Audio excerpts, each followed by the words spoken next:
everyone. Hello, all my beautiful people. Welcome all to a brand new podcast. I am Jose. Today we're actually joined by a special guest who somehow is also named Jose. Jose, how have you been? I've been great, Jose. Thanks for asking. Yeah, yeah. For the first time ever, we have two Jose's that people know me. I am Jose Microwave on all social medias, and now we have Jose M. So it's it's gonna be one of the most confusing I think video for me doing. When I'm talking to another Jose. And I feel like my family might think I'm crazy 'cause I'm talking to another Jose, but nothing we can do about it. But Jose, Okay. um, how have you been before? Well, I have not seen I've you been good since what is it? Since Wednesday? since Wednesday, which was yesterday. Yeah, Yes. And it's always great seeing you, Jose. yeah. It's always You're a very uplifting person, and I always enjoy our encounters. yeah. Um, yeah, but I've been good, busy, staying busy. Um, today was a busy day as usual. Um, yeah. How about yourself? I've been fine actually. Class got canceled for today, and then I don't deal with class on Monday because it's Veterans Day Monday. So I am chilling all weekend, getting to sleep, Hmm. and also playing games all night. So so I'll be doing. Hmm. That's right. That's the life, man. Yeah. Alrighty. Yeah.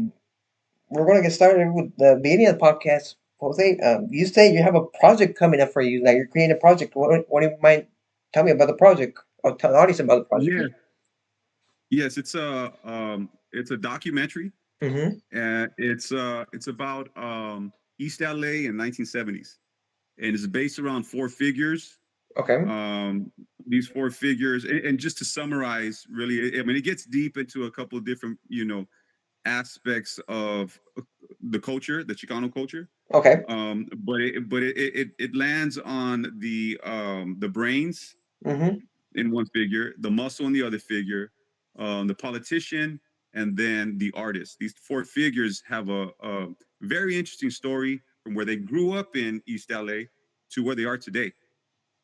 All right. So it's four different figures with the figures, like each have their own section, or what do you think about? No, good question. Yeah, I should. Okay, so these four guys, they grew up with each other in the same neighborhood in East LA, Okay. and they sort of went in. They find themselves in a new place now than they were then when they were younger, right? So they grew up in Boyle Heights. Okay. I know There's exactly sort what of that is. a difference. Yeah, there's sort of a difference. It's part of it's East LA, but Mm-hmm. the guys from Boyle Heights are like, no, we're from Boyle Heights. We're East LA, but we're Boyle Heights, and East LA is more east from us. But Boyle Heights is right when you get on the other side of the bridge, coming from LA. Yeah. That's Boyle Heights right there. And they're pretty proud of it. Pretty proud of the idea that they distinguish themselves as Boyle Heights. Yeah, East Los. But so these four figures in the 70s, if you're familiar, was an interesting time. Um, it was a time of movements. It was a time of revolutions. It was a time of there was a lot going on in the 70s. They Okay. just had the war in Vietnam.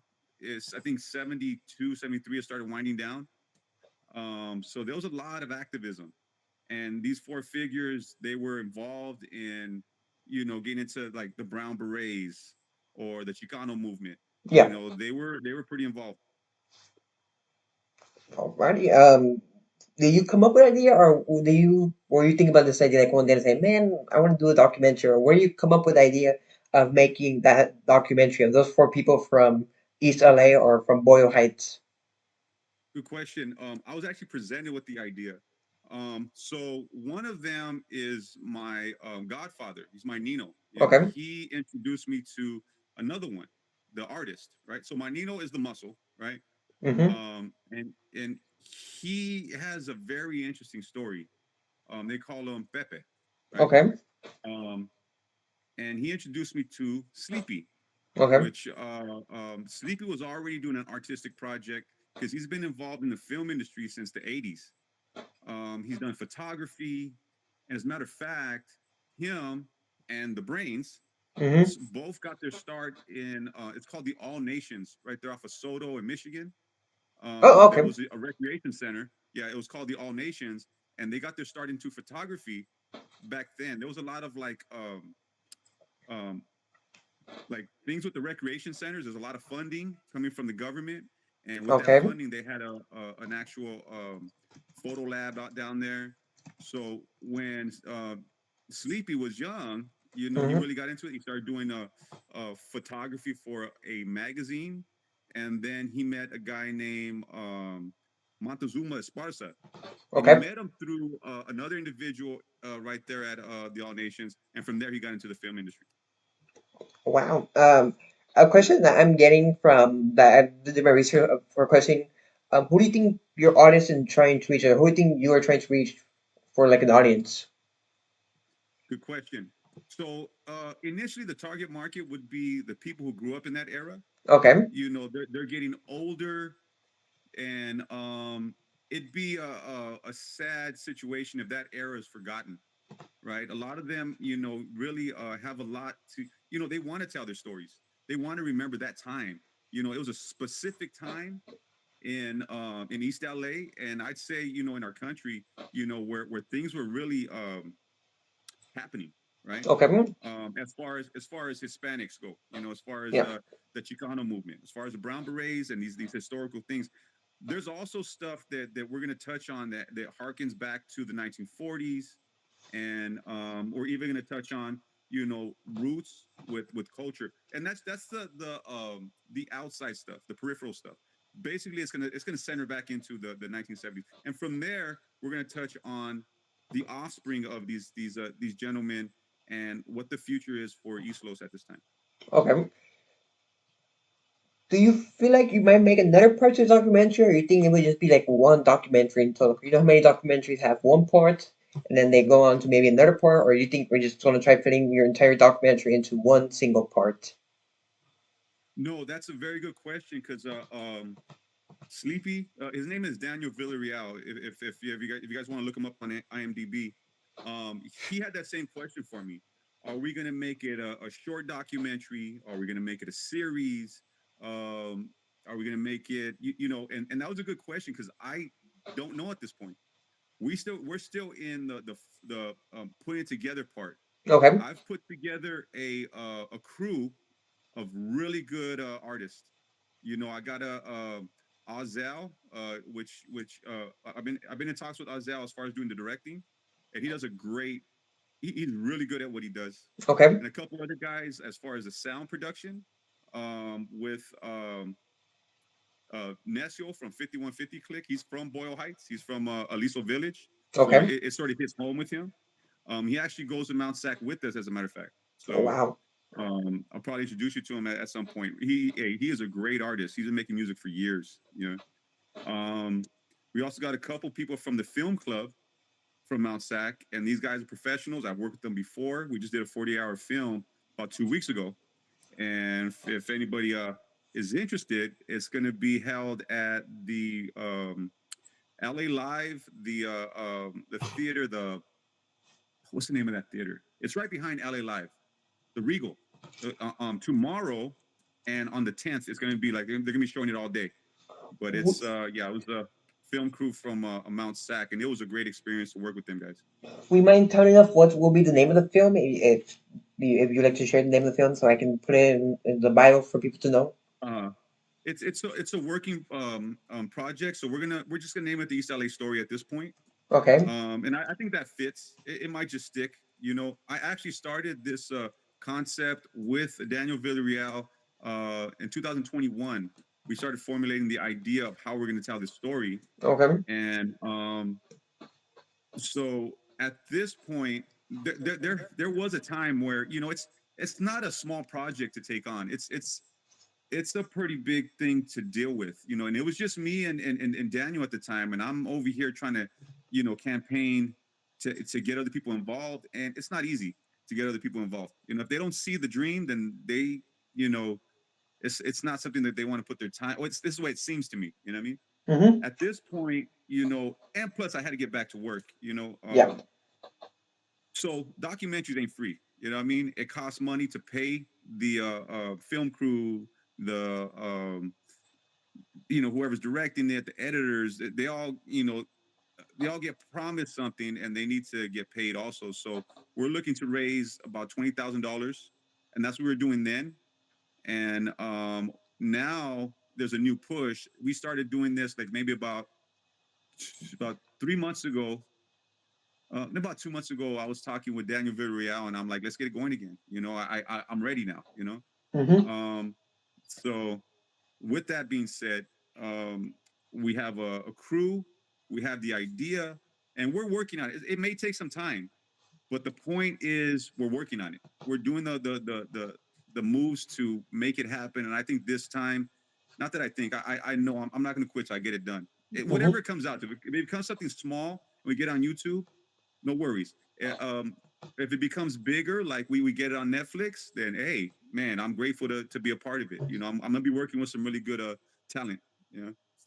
Getting to I think getting up there with one of the people dreaming for everything. Like for example, my dream is to get this podcast up there with some of the best podcasts going. I started podcast doing very late when people were already up there. So my competition against some of the biggest people ever, and then most of my topics I talk about are stuff that people already talk about. But I'm trying to put a bit twist on there and that a little bit change it. That's how I keep up with my channel name, the Microwave Channel. When people are like, wait a minute, it's a Microwave Channel?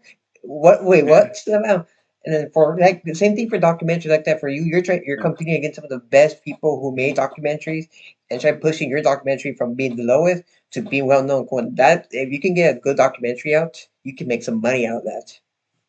Yeah, yeah. Oh, you know what? I'm sorry. To answer your question that you asked before, um, is this going to be a one-off, or we're going to do more? Mm-hmm. I focused on just this one, but no, we have plans to do more. Okay. We got some well, I have some long-term plans, and this documentary and the ones that are coming to follow are part of that plan, right? But I've already talked to about three people about documentaries that they want to tell their stories, and these are Okay. more contemporary stories. Um, so I'll reveal those as I go along, but I'm going to bring it home here in Pomona. I'm also going to deal with something that has to do with the state of California, and a lot of it right now has to do with um, uh, I'll say roots and how we're going to deal with it, like solving problems, right, within our community, meaning like the Hispanic community. And really, it's the problems that we're looking to solve. I mean, it cuts across all cultures, but we're gonna have to deal with our own first. I mean, meaning something the things that we identify with, and yeah, we got to deal with ours first before we Okay. take on any other anything else. Yeah. I feel like one of the biggest questions I think many people get asked is, what challenges do you think you're gonna face? Challenges. Yes. What are some challenges that Wow. you feel like you might face making a documentary? Because I know my challenges for me is getting to an audience, making content, finding perfect time to make content. 'Cause as right now, if you know my schedule is one of the most brutal schedules ever, focusing on school and then also focusing on spending time with friends. It's kind of rough for me making anything. So, are there any like challenges that you feel like, hey, you might struggle with, or you think that it might be the easy path for you? Off the back, time, like what you said, I agree. Time is a challenge. Being Mm-hmm. able to schedule things and you know, um, make time for this. This. I mean, I'm also a father. I also got my responsibilities. I also go to Mount Sac. And Yeah. I don't want to drop any of those. In the process of doing this project. Yeah. And I don't. It's you don't have to. As long as you could time it right, Yeah. you could compartmentalize the things that you're doing. I think it's very possible. I mean, really, what's the rush, anyways? Really, we want to tell a good story. We don't want to just push out a project or a product. I mean, that's not what Yeah. it's about. It's about telling the story we're looking to tell. Mm-hmm. So no, another challenge would be, a financial challenge. We Yeah. have a couple ways we're going to deal with that, and hopefully they work. But one is crowdsourcing. The other is also sponsorship, and it's basically crowdsourcing, but with people that own businesses, right? Yeah. And then there's also if we have a good enough, um, if it looks good enough, like we're handling professional, then we could approach Netflix. We have my Ozdell. Mm-hmm. Um, is equipped to be able to approach a Netflix with the equipment we have. They have what's called a Netflix certified cameras. You have to hit a certain amount of quality of equipment, Yeah, and there's a lot, but my point is um we do have the a capability, as long as we're pushing out a good a product, or I don't want to say product, as long as we give them the idea that we're trying to convey and they like it, we pitch it well, and they see that they can trust us, then hey, maybe we get some Netflix backing. They're like, hey, they'll probably be like, hey, make your documentary. You know what I mean? all But right. that's big thinking. You know. Um, I think my other thing is that before I do, I know you were. I know we'll continue documentary question a bit, but I know you're also planning on creating what a podcast like myself. Can you have any thoughts about it, or what were your thoughts about me creating my own, and what inspired you to create your own? Man, thank you for asking me that. Yes, it is something else me and a friend have been talking about for a while now, and I'm inspired that you have a podcast, and I'm like, man, that's right. And I look at you and I'm like, I like the direction you're going. Just hey, let's get this going. And really Yeah, that should be, that's a great inspiration. It's, I don't have to have everything perfect. You know what I mean? I just got to get it going, and I could talk, you know what I mean? Hey, I could set out a segment of time to have a conversation about a topic, you know. So yeah, I'm looking to set up a podcast, and I got a friend that's it's also on that same page. She's sort of again, it's the same thing. It's time. You know what I mean? yeah, it's When you got time. a lot of responsibilities, it's hard to okay, let me section out a time for this, but it's possible. It's we just gotta have the right mindset, I guess. Yeah, that's one thing I feel like one of the best things to do for people who are creating like documentary, podcast, videos, or anything in general, and for you to have wonderful time management. For me, my podcast schedule is always Sunday for podcasts. One Sunday, it basically known as a chill day in my family. One, my family usually never here, and I'm always in the house by myself, so I get the house too quiet. So Mm-hmm. basically what I work out for me. Then for everybody have a different schedule. Like sometimes, hey, Sunday don't work for me. Thursday work, or like for example for us, we try scheduling podcasts at different times. Come on, we gotta make sure our schedules work out, and that's how we came up to the schedule. The podcast was supposed to be earlier today, but when I was busy cleaning the entire house. Yeah, I hear you, man. I hear you. And I apologize. Well, we had like two other times we were gonna do it, and um, yeah, it's sectioning out that time. Today I was determined. I'm gonna make sure I make it, and Yeah, I apologize. I know I was a little late.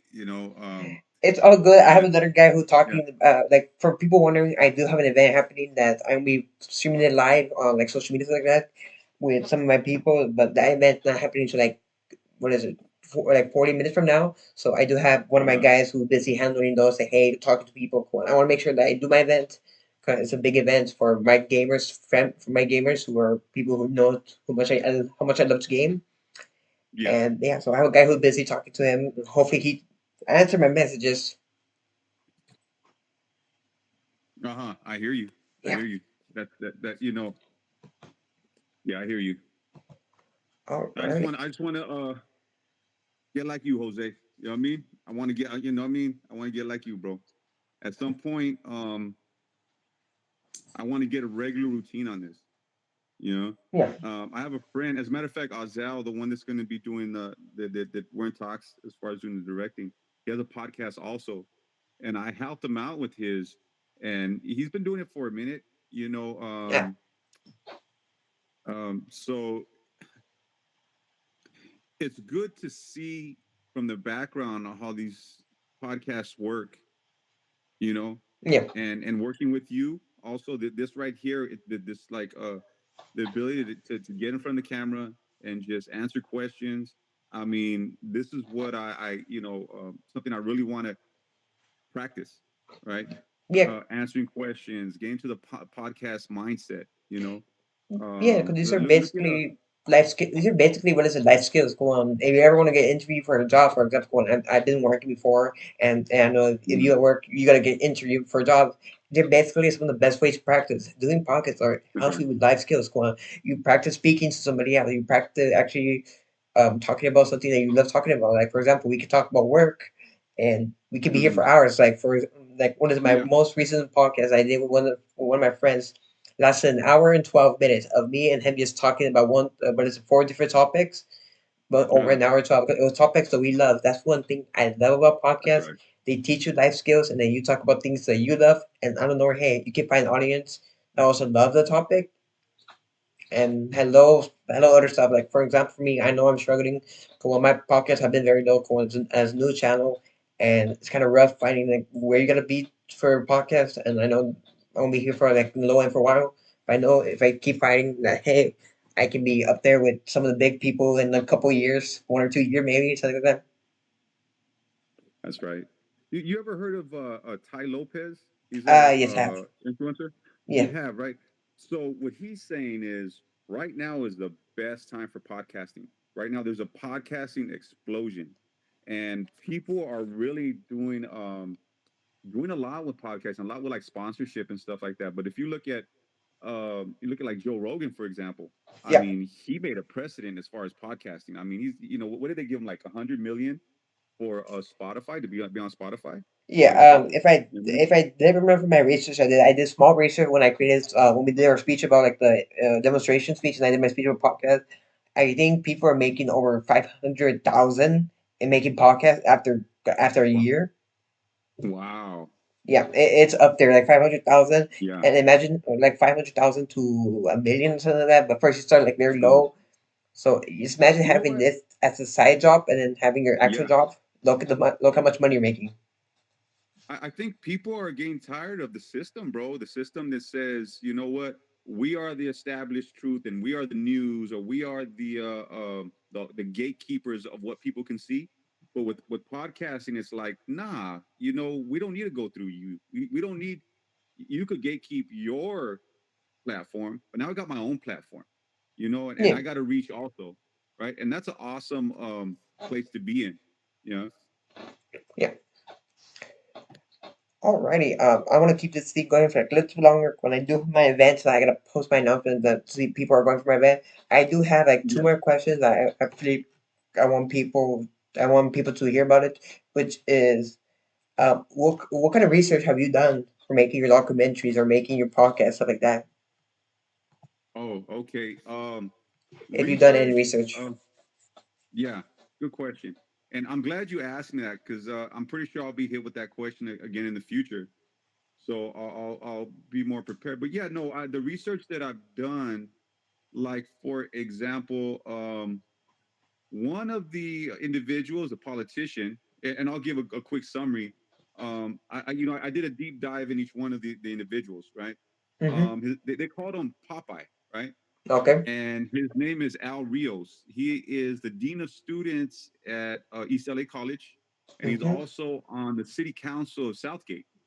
Wow, There was a time in the '70s where they called him Popeye, and everybody was big on getting educated. So they all helped each other, and with Popeye, they helped send him. From my understanding, they sent him to college. Like, hey, go to college. And from that, he went down the pathway of where he's at now. He's dean of students. He's on the city council. yeah, Great. What's the underdog story? With what's the Daniel Villarreal? If your audience isn't familiar, Daniel Villarreal, he came out in American Me. He came out in mm-hmm. what's that other one? He's came out in a lot of movies. He came out in Menace Society. He came out. If you look at Yeah, his IMDb, it's really large. And he played Little Puppet in American Me. yeah, So Daniel Villarreal is my Nino and my dad's um friend, or homeboy, as if you will. He grew up with them, and they were his older homies. I mean, and that's how I ended up meeting Daniel Villarreal. Stand and Deliver. That was one of his first films. Great film, yeah. right? Great story. You Okay, I know, actually have heard about him because the movie, what is the movie Dog, which is about the crazy German Shepherd. I forgot about that movie, but yeah, I heard about Daniel Villarreal. Funny thing is, oh, awesome. I'm also Villarreal. Uh-huh. Awesome. Awesome. Yeah, he came out like with Speed with Keanu Reeves. He's done something like some comedy stuff. Yep. lady. He also had like an art show, and that's what where me and him connected at. He was doing like developing black negatives to Okay. do a gallery of a lot of pictures of back in the 70s, back in the like the style, the culture, the the lowriders, the homeboys, but putting it in the gallery and giving it a respectful well, his own art to it. You know, what I mean, his own take on his experience. He also has a documentary that he made recently. It's called Daniel Villarreal, Drive By Dreams or something to that effect, and it's really good. It's really well put together, and he tells his story, and he's driving around. First, it starts out with his films, some of the films that he came out in, and then it goes into him driving around just talking about him growing up. Alrighty, then my final question. This is actually gonna be a short podcast, I think, but I'll try to make my Okay. best to make it longer. Um, what is where was my question? I had an entire list of questions. I lost them. Okay. It happens to the best of us. Yeah, it happens to the best of us. All right. I feel like this is a big question. Is what kind of All right. impact do you think your documentary will make to an audience member? Well, my hope is that it will inspire, right? It also will be something that takes us, that grounds us, right? Okay. Looking back to where a lot of us came from, a lot of the memories of when we're young, if you're like in your 40s and you remember like oldies were playing, when I was young, oldies used to play a lot, and that whole feel, and just this, a lot of people, they grow and they learn and they get further in life, and to always look back and remember where you came from, the culture you came out of, I think is an important thing. So as far as that right there, I think it's roots and wings. That's the takeaway from this documentary. Roots, as far as where most of us came from in this culture, and people that ain't in this culture, they could at least appreciate um, the Chicano culture, because that's what we're gonna highlight. Yep. And then wings being that that this next generation that sprung out of that generation, that we can learn from the successes and the mistakes that the last generation made, and we could build on that, stand on their shoulders. Alrighty, and then if I do remember, you were talking about like the merch and some other stuff. So anything else you want to talk before I let you go? So I have a clothing brand called Gorilla Merch. I've been building that since 2021. Me and a partner, he's on the East Coast. We're doing music. Me and a couple friends. Edward Delgado, the Nestro, the one I was telling you about, he's also involved. Mm-hmm. And out here in Pomona, there's this tattoo shop. It's called Por Siempre. Where's that? Right here, Por Siempre. And they're doing a lot of things out of there. They got a studio in the back. They got clothing line. They got tattoos going, and they're high quality tattoos. If your audience is familiar with you know I say that I don't want to say Chicano rap. I want to say like Latinos in rap. I don't know how to put it, but uh, I know what you're trying to say. I know what you're yeah, trying to say. It's what it is. That yeah, I know what you're trying to say. It's kind of rough saying like Latinos and rap. yeah. I don't So want to put it in a box, because a lot of these guys ain't. It ain't just about that. It's like Southside rap. I mean, most of these guys, and I mean, like Bozo and what's it Rowdy Rax, Sad Boy Loco, they're all going through the Por Siempre shop. I mean, yep. they've been stopping through. If you guys want to look it up, and see what they're doing down there, it's Por Siempre on Instagram. Go look it Mm-hmm. up. They have a couple different Instagrams. Some are focused on the tattoos, some are focused on the culture, but it's lowrider culture, it's tattoo culture, it's Chicano culture. It's Look it up. You guys might be inspired, or and that's another thing. We want to highlight the good part of this culture. You know what I mean? Yep. The part that's it's the artistic part. And I think that's a great um for lack of a better word, what's that called? Purpose. Yep. Yeah. One thing is, I feel like many podcasts are here to show you like some negative side. There is some podcasts that show negative side, but when I'm not people like that. My podcast, for people wondering, it's known as the Family Podcast, if you want to join my podcast, you guys can just message me and say, hey, I want to join your podcast. If you want to talk about something, go for it. Like I talked to Jose, like say, hey, I actually say, hey, you gonna be on my podcast? And look, here we are. I talked to my other friends who, if you remember, my other special guests who have been in the three podcasts with me. We have seven comments like that. So basically, this podcast, we are here to show guys the positivity of this. There are no negative stuff in this. There is there is any negative stuff. You guys don't gotta watch this stuff like that. But one, we're here positive. Yeah. All right, Jose. I'm gonna Uh-huh. officially let you go. Yes. I have something to do in a couple of Uh-huh. minutes, and I want to take a relax. So, for all my people watching, I'll see you guys next time. So long, everybody. All right. Hey, thanks, Jose.